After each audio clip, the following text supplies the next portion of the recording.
Boa noite.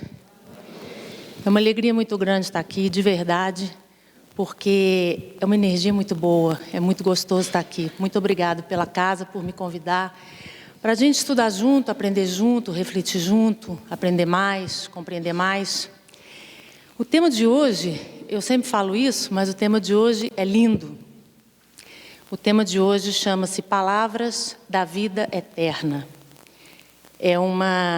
É uma lição do livro Fonte Viva, número 59.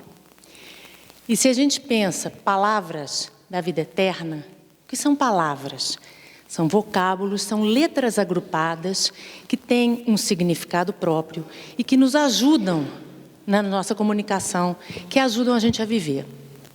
E o que seriam palavras da vida eterna? Palavras que não passam.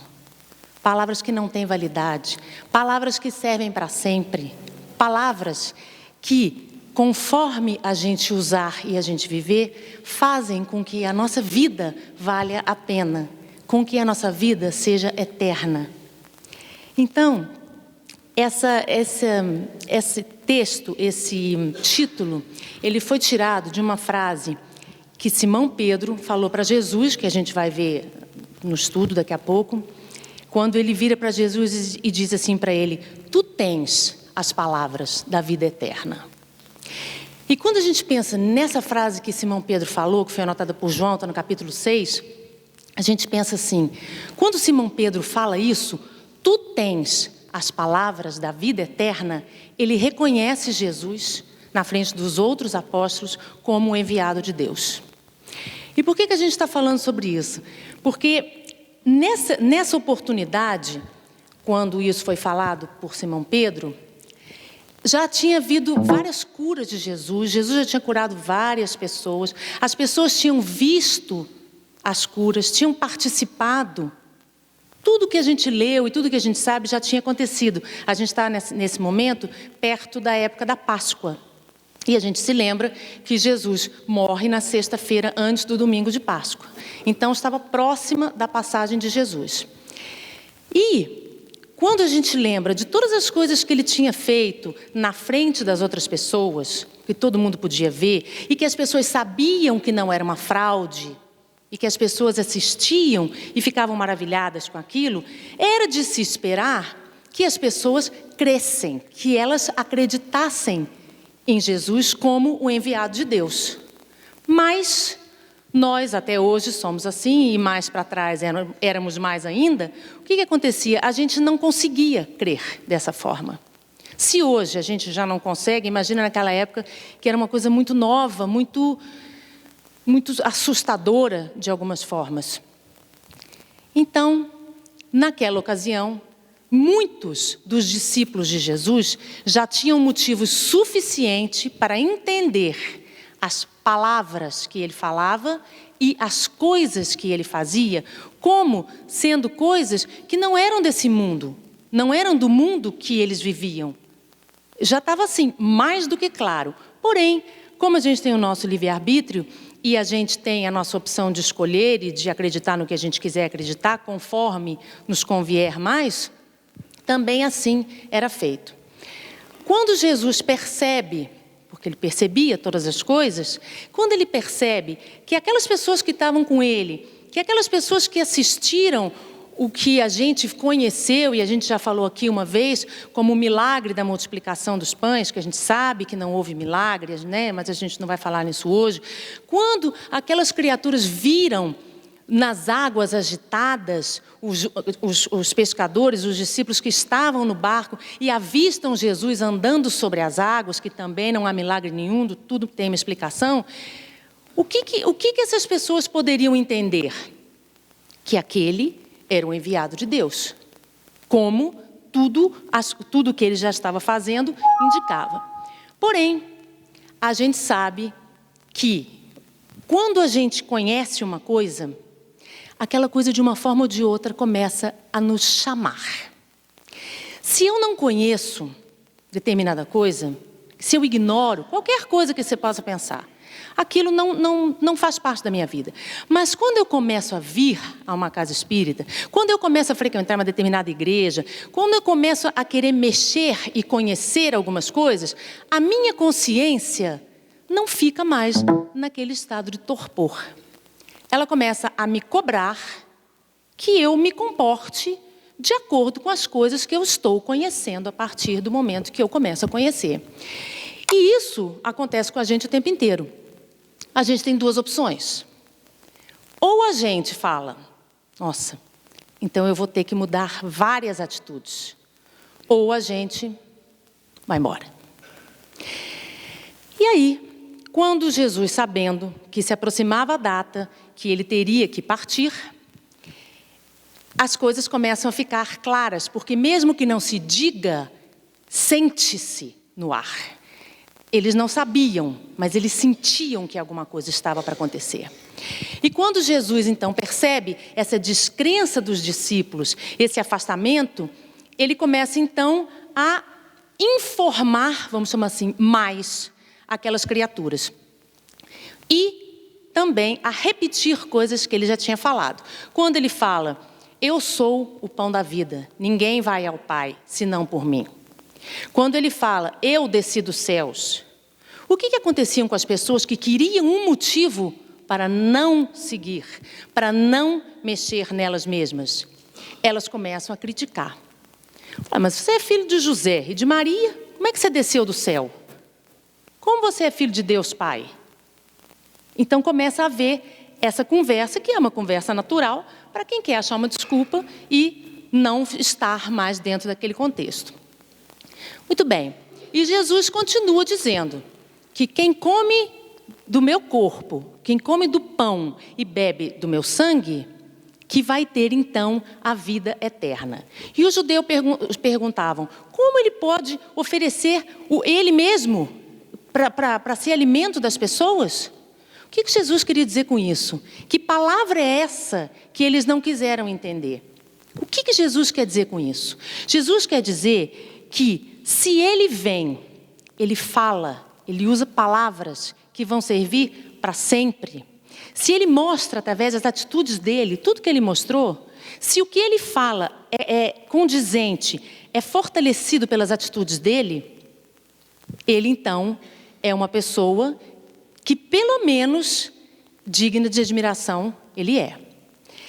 E aí as pessoas então começam a se cobrar determinadas atitudes diante daqueles ensinamentos. O que faz com que a maioria delas então resolva que não vão ficar e começam a abandonar a Jesus. Quando Jesus percebe isso, quando Jesus entende que cada um está no seu momento, que cada um só vai entender aquilo que lhe cabe, a compreensão naquele momento, como nós aqui também, como a gente também vive isso, ele então pergunta aos discípulos, e vós, também queres ir? E os discípulos, nesse caso Simão Pedro, levanta e diz, mestre, para quem vamos? Se tu tens as palavras da vida eterna, tu és o Filho de Deus. Nesse momento, então, que a gente imagina que pode ter acontecido com a gente, algumas vezes, é quando a gente reconhece a nossa pouca fé. Que muitas vezes a gente reconhece a Jesus, a espiritualidade, por desespero, por falta de opção. E é uma forma que comece assim, que comece de alguma forma. Então Jesus, satisfeito, vamos chamar assim, com o que ele ouve, ele causa, porque aquelas pessoas estavam preparadas, um momento de reflexão e um momento que as pessoas descobrem, então, que elas vão ter que mexer nelas, que elas vão ter que fazer alguma coisa, porque a consciência já está num estado de latência que não estava antes. E aí, então, assim como com a gente, começa a transformação da gente. Tem um exemplo que eu acho que é interessante. Eu não sei se algum de vocês, eu não faço, mas assim, se algum de vocês pratica corrida, de botar o tênis e praticar no meio da rua, mas muita gente pratica isso. Quando a gente resolve praticar corrida, O que a gente normalmente faz, se a gente tem um pouquinho assim de vontade de que dê certo? A gente começa a se informar sobre correr na rua. Então, a gente começa a perguntar, esse tênis é bom? Não, esse tênis não é bom. A gente começa a se perguntar e a descobrir qual é o melhor horário, se é de manhã, se é de tarde, se é de noite, qual é a melhor roupa. E a gente começa a se preparar para ter condições de fazer aquilo.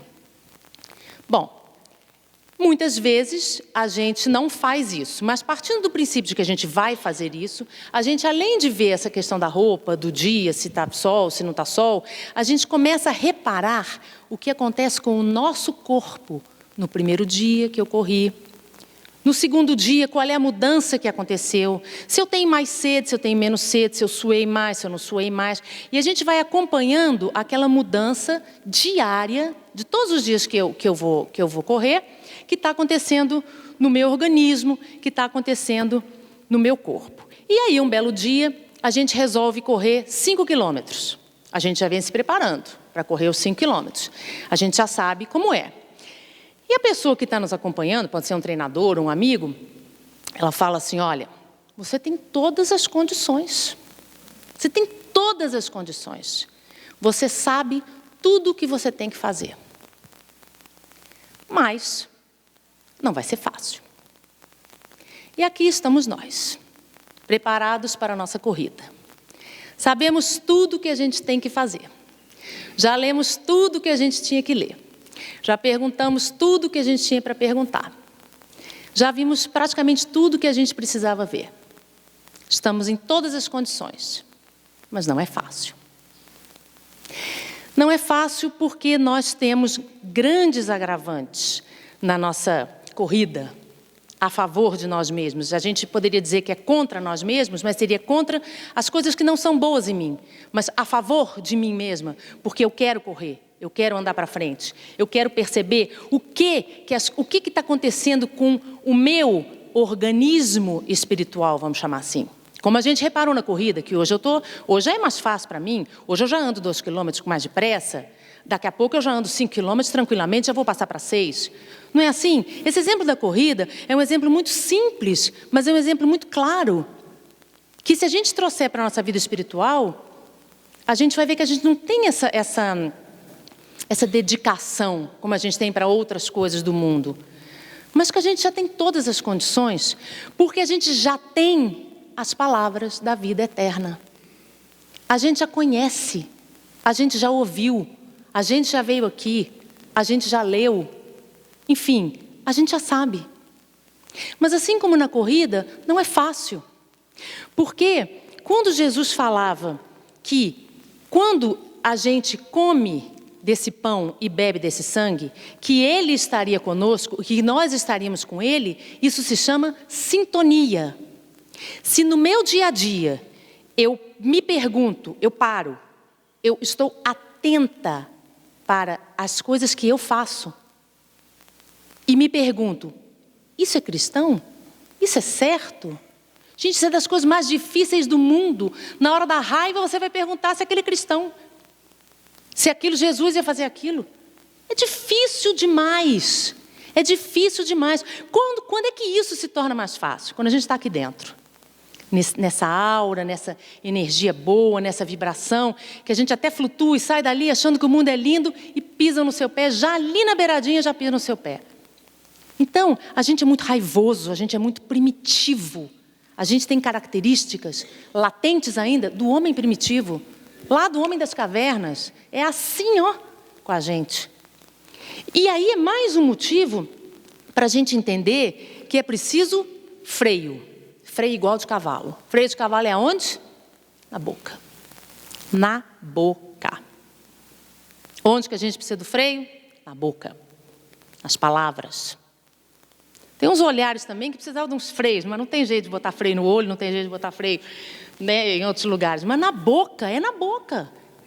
Porque a palavra tem um poder sensacional, espetacular, para o mal e para o bem. A palavra, ela pode te derrubar e ela pode te salvar. Outro dia aconteceu uma coisa interessante. Eu estava vivendo uma situação e conversei com uma pessoa, contei para a pessoa, falei, você sabia que aconteceu isso comigo, assim, assim? a pessoa virou a história de uma forma que eu estou com vergonha até hoje. Até hoje eu tenho vergonha de ter achado que eu podia ter tido razão. Estou com vergonha até hoje. Então, a gente precisa de freio nas nossas palavras. E a gente precisa viver as palavras que foram ditas por quem tinha competência para falar e para viver o que falava. E que viveu aqui, ó, sem ter uma pedra para botar a cabeça para dormir. Sem nenhuma demagogia, sem nenhuma, não, precisava disso não, a gente precisa do conforto físico, a gente precisa não sentir frio, a gente precisa não sentir fome, para a gente achar que a gente está em condição de começar a pensar em fazer alguma coisa. Bom, então diante dessa preparação que a gente sabe, que a gente tem condições, porque a gente já conhece, a gente vai chegar especificamente nessas palavras que Emmanuel traz para a gente nesse livro Fonte Viva, que é esse trechinho que a gente falou de Simão Pedro. Eu pensei em fazer um slide, mas eu acho que as palavras são muito fortes e elas podem falar por elas mesmas, sem que a gente precise de algum outro subterfúgio.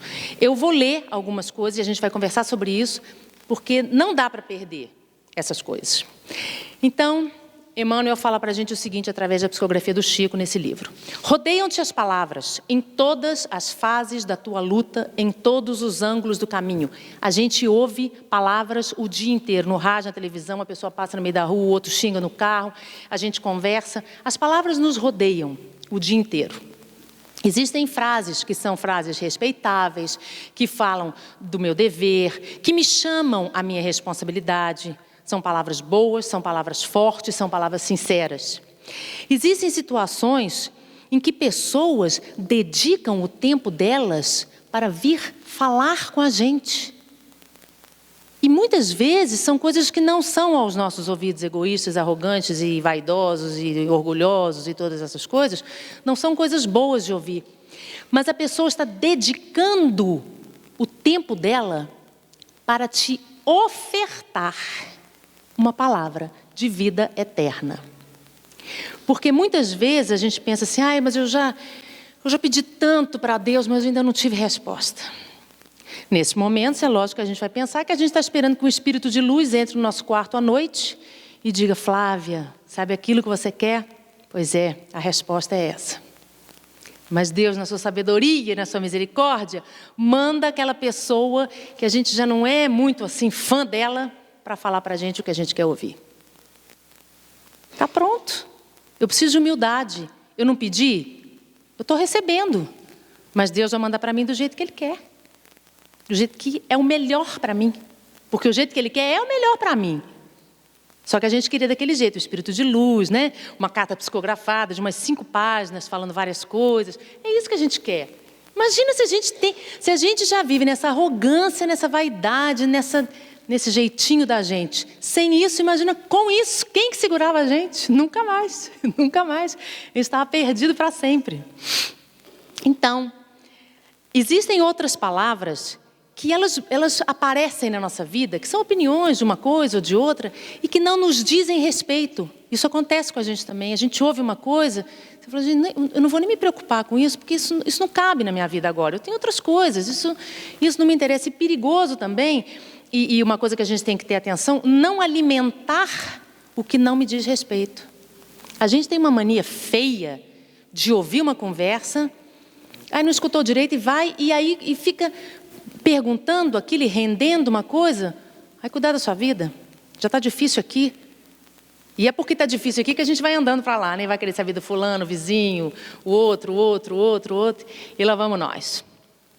Uma outra coisa que Emmanuel traz para a gente são as sugestões. A gente tem palavras que nos sugestionam o tempo inteiro. E qual é o perigo da palavra que sugestiona? A palavra que sugestiona, quando ela é para o bem, ela é magnífica. Quando ela é para o mal, ela é mortífera. Uma palavra que seja dita, um jeito da gente falar, aquele jeito que você fala assim, tá, sei. Isso é de uma crueldade. Isso é de uma crueldade. Quando a gente vê que uma pessoa está insegura, está com medo de alguma coisa, e a gente toca mais lenha na fogueira.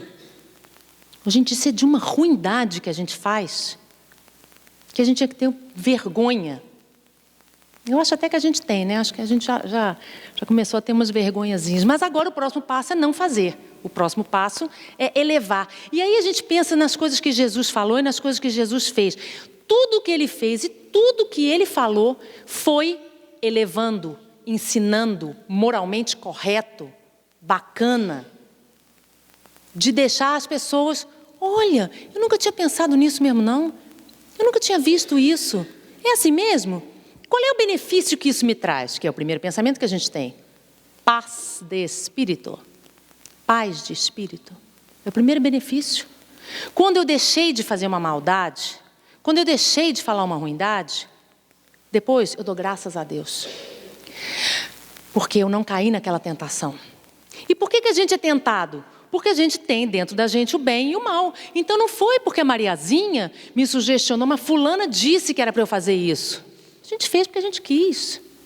A gente fez porque era mais cômodo, porque estava mais fácil. Só que as consequências é a gente que vai levar. Então, essa mentira que a gente vive, de que fulano falou tanto na minha cabeça que eu fiz.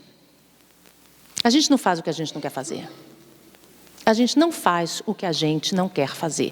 E se alguém falou alguma coisa para mim que me sugestionou, é porque dentro de mim aquilo estava de alguma forma vivo e o que foi falado encontrou sintonia. Mas aí cabe a mim censurar aquilo. Como? Se a gente está falando sobre isso, se Emmanuel fala sobre isso, tu tens a palavra da vida eterna. Jesus tem as palavras que a gente precisa ouvir. Quando a gente não sabe o que fazer, a gente não tem para quem ligar, a gente não tem com quem conversar, a gente tem o Evangelho. Ali tem tudo que a gente precisa. Mas a gente fica esperando o Espírito de luz, né? Então, fica complicado. Porque para a gente ter a resposta, a gente tem que entrar em oração, pedir de verdade, abrir o Evangelho, entender o que aquilo quer dizer, que muitas vezes não vai ser, você tem toda a razão, você foi ofendida, coitada de você. Então, a gente vendo que não é aquilo, fala, isso aqui não entendi não, e pronto, já não serve. E continua sofrendo, esperando a próxima mensagem. Vamos acordar. Bom, uma outra coisa que Emmanuel fala para a gente são dos discursos vazios. A gente já falou alguma coisa sobre isso. O que é um discurso vazio? São aquelas pessoas que falam e não dizem nada. Nem de bom, nem de ruim, nem de mais ou menos. É uma gastação de palavra que você não sabe nem por que ela começou, nem por que ela está no meio, nem se vai terminar algum dia de falar aquela bobajada. Coisas sem fim, prolixas, coisas... E conta um caso e conta outro, e passa para um e passa para outro.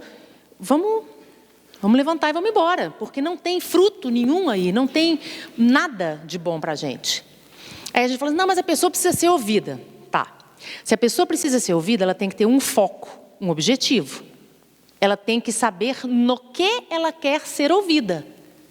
Porque se ela quiser ser ouvida, ela começa a falar no meio da rua e as pessoas vão ouvir de alguma forma. Então, a gente confunde muito as coisas. Ah, fulano, eu fiquei lá 3 horas ouvindo ela falar. E quando alguém fala para a gente também pode usar aquela fala para que a nossa ida na casa dessa pessoa ou o nosso encontro com essa pessoa seja útil. Como? Olha, eu estou reparando, já tem 20 minutos que você está falando. Você já reclamou disso, daquilo outro, aquilo outro, aquilo outro, aquilo outro. Vamos rever as outras coisas.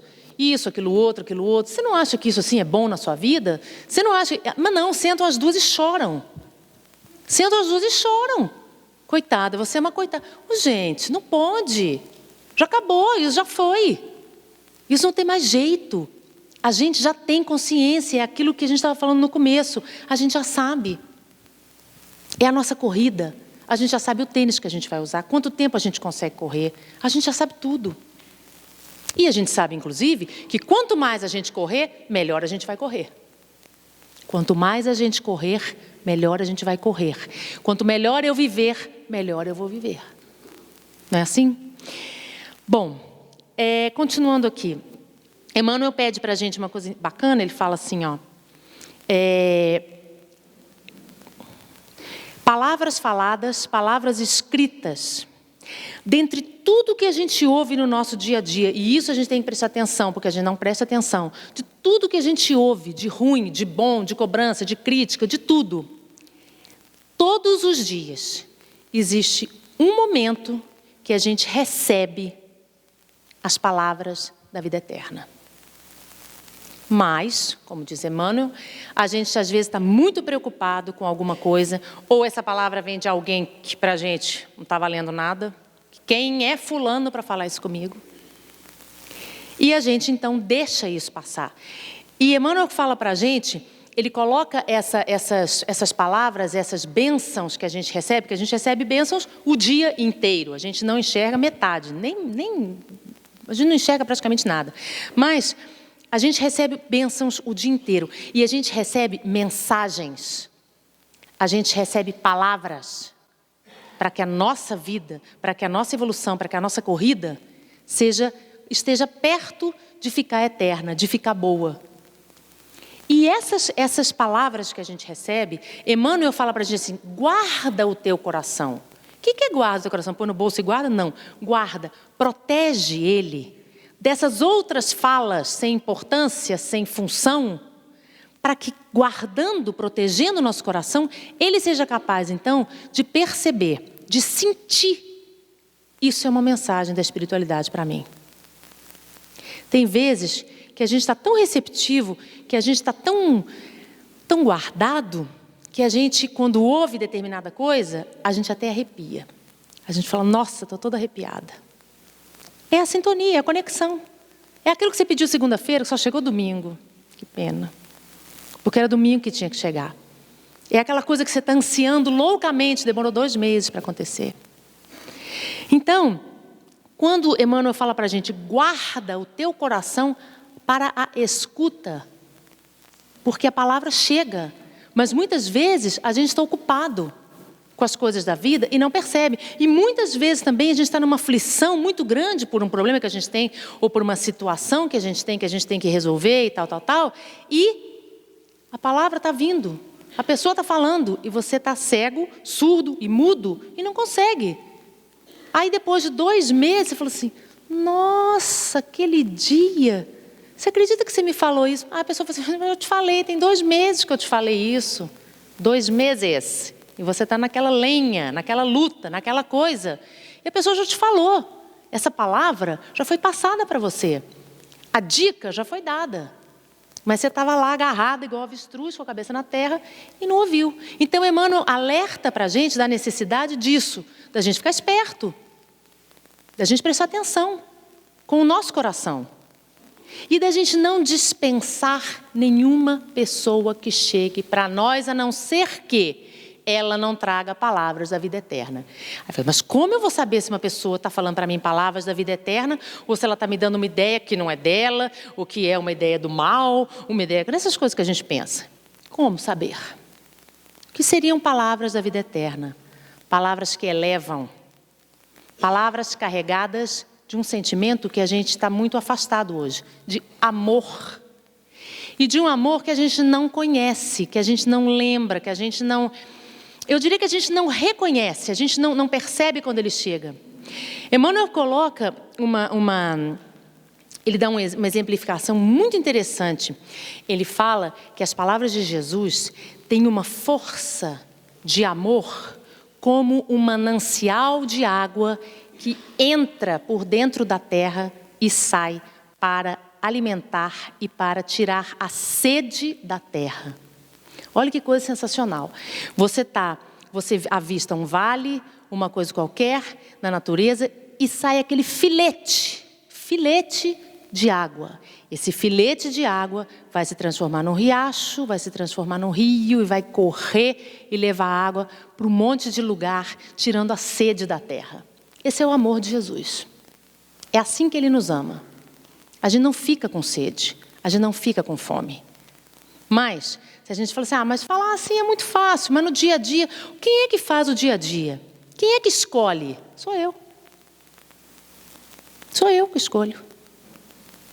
Eu resolvo como vai ser o meu dia. Aí a gente fala assim, mas aí outro dia eu fiz isso, eu resolvi sair de casa toda feliz, fiz uma prece, entreguei meu coração a Jesus e fui trabalhar. No meio do caminho, eu esqueci a chave. Depois, fulano me ligou e falou mal comigo no telefone. Depois eu cheguei lá no meu serviço, tinham quebrado não sei o quê. E as coisas foram acontecendo. O que é isso? A vida. E qual o problema disso? Tem a língua inglesa, ela tem uma palavra que eu gosto muito. Ela diferencia a palavra problema da palavra situação. A gente não. Tudo para nós é problema. E quando a gente pensa, se a gente pensar assim, existem situações da minha vida que eu tenho que resolver. A chave que quebrou, o fio que não foi, o negócio que está sujo. São situações, não são problemas. O problema é outra coisa. Se a gente vê tudo como situações que eu tenho que resolver, fica mais fácil de eu viver. Se eu vejo tudo como problema, eu tranco a porta do quarto e vou ficar dormindo para sempre, porque pronto, acabou, é muita coisa, não dá para eu resolver. Dessa forma, a gente volta àquela informação primeira. Como reconhecer se as palavras que chegam a mim são palavras boas ou são palavras ruins? A intenção de quem está falando é boa ou a intenção de quem está falando é ruim? Como reconheço? Qual é o teor dessa mensagem? No que está pautada essa palavra? No amor? No meu crescimento pessoal? No desejo que eu saia do buraco onde eu estou? Ou na inveja, na arrogância? Enfim, nessas outras coisas que a gente conhece perfeitamente bem. É só assim que a gente percebe. E a gente às vezes fala assim, mas eu não percebi. Por que a gente não percebeu? Porque não estava atento. Porque não estava atento. E como que a gente percebe que a gente não percebeu porque não estava atento? Porque depois a gente fala assim, nossa, agora eu estou ligando aqui, ó. Aconteceu isso, aconteceu aquilo outro, aconteceu aquilo outro, aquilo outro, aquilo outro, aquilo outro. E eu lá, sem conexão. Sem conexão para o que a gente fala. Livrai-nos do mal. Eu peço, me livra do mal, mas não reconheço o mal quando o mal está perto de mim. Fica difícil. Aí fica difícil. Bom, muitas vezes, Emmanuel volta a falar na mesma lição, a gente se mantém desapercebido e não percebe a beleza da lição que vem para nós através, muitas vezes, de pessoas e situações que a gente não imaginaria que seriam as portadoras daquela lição. Emmanuel ainda nos fala que as palavras da vida eterna, elas vão sempre nos levar a exortar a grandeza de Deus. O que é isso? A ser grato. A perceber que a gente é muito abençoado, que a gente é muito feliz, que a gente tem uma vida boa demais, que a gente entrou, sentou, se mexeu, coçou aqui, botou a mão no cabelo, fez isso, fez aquilo, sem precisar do auxílio de ninguém, toma água sozinho, faz isso, faz aquilo outro. A gente é muito abençoado. E as palavras da vida eterna, as palavras que Jesus veio falar para a gente, pedem que a gente seja grato, pedem que a gente reconheça. E uma coisa que Emmanuel coloca para a gente, que eu gostaria de fixar também, é que a gente se retenha nessa fala. Que a gente não se retenha nessas outras falas, que não acrescentam nada, que só são para falar dos outros, que só são para ficar fazendo futricada e falar e fuxico. Para que isso? Aonde que a gente vai com isso? A gente está desviando. Sabe quando você está numa água, num mar, num rio, e você tem que ir para frente, e você vai indo, e daqui a pouco você está lá do outro lado, você não sabe nem onde você está. A gente está assim. E aí, a gente foi indo com essa correnteza. Tinha outra, mas a gente foi indo com essa correnteza. O que vai acontecer quando a gente chega do outro lado? A gente vai ter que nadar contra isso. E o tempo que a gente perdeu, porque a gente já foi para lá, a gente podia estar lá na frente, mas a gente foi para lá e agora a gente tem que ir voltando. Pode. A gente já sabe com que tênis a gente tem que correr. E de tudo que Jesus deixou, de todas as palavras que estão escritas e que foram faladas e que a gente conhece, existe uma coisa, vamos chamar assim, que ele deixou, que é o que eu chamaria de a conexão com o Pai. A conexão com Deus. O celular de Deus. Jesus deixou para nós o celular de Deus. Nem tinha celular naquela época, mas ele já deixou.